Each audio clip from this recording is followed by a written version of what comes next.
une vidéo beaucoup plus courte que la précédente pour traiter l'exercice 11, page 188. C'était dans la séance C toujours.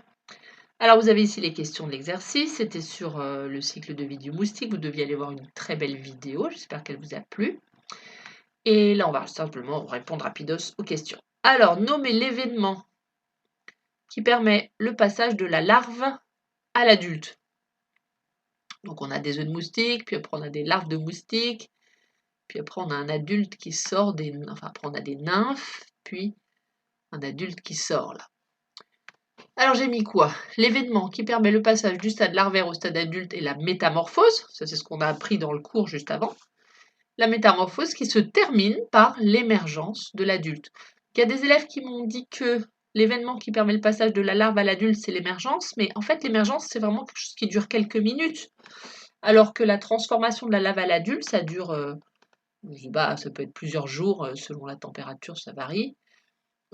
La larve de moustique, elle est immobilisée, elle continue à respirer, mais elle ne se nourrit plus. C'est plus une larve d'ailleurs, on l'appelle une nymphe. Et les transformations se font à l'intérieur de cette nymphe, et à un moment donné, l'adulte émerge de la nymphe, mais la métamorphose en fait est déjà terminée au moment où l'adulte émerge. Voilà. Donc la transformation, c'est la métamorphose qui se termine par l'émergence de l'adulte. Après, indiquer si le moustique est une espèce ovipare, ça veut dire qui donne naissance à des œufs, ou vivipare, qui donne naissance à des petits qui ne sont pas dans un œuf. Alors là, on voit les œufs de moustique, donc on a notre réponse, hein, et ça forme un petit radeau là, sur l'eau. Les femelles de cette espèce de moustique, oui, c'est un peu bizarre parce que c'est le cycle de vie, oui, c'est un moustique. Il y a plus de 3000 espèces de moustiques dans le monde, et ça c'est un moustique particulier. Donc j'ai mis bien dans ma réponse, les femelles de cette espèce de moustique pondent à la surface de l'eau des œufs regroupés en radeaux. L'espèce est donc ovipare, et puis j'en profite pour dire un peu ce que ça veut dire ce mot. Étymologiquement, ça veut dire qui enfante des œufs. Ovum, c'est œuf en latin, et parere, ça veut dire enfanter, donner naissance à.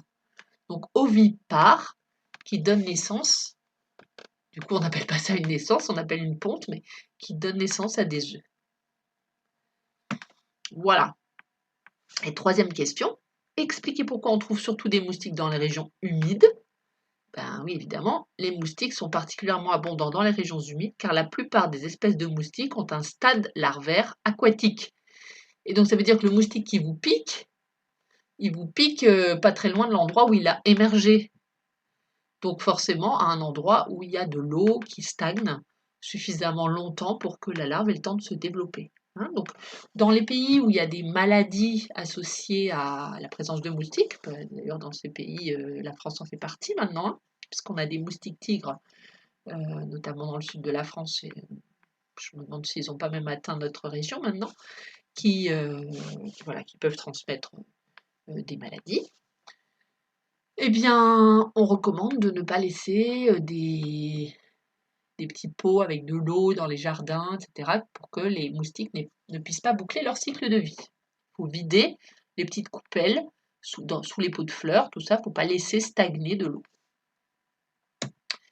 Bon, et ben je crois que j'ai fini cet exercice. Et donc ça fait une petite vidéo pour compenser que l'autre soit si longue.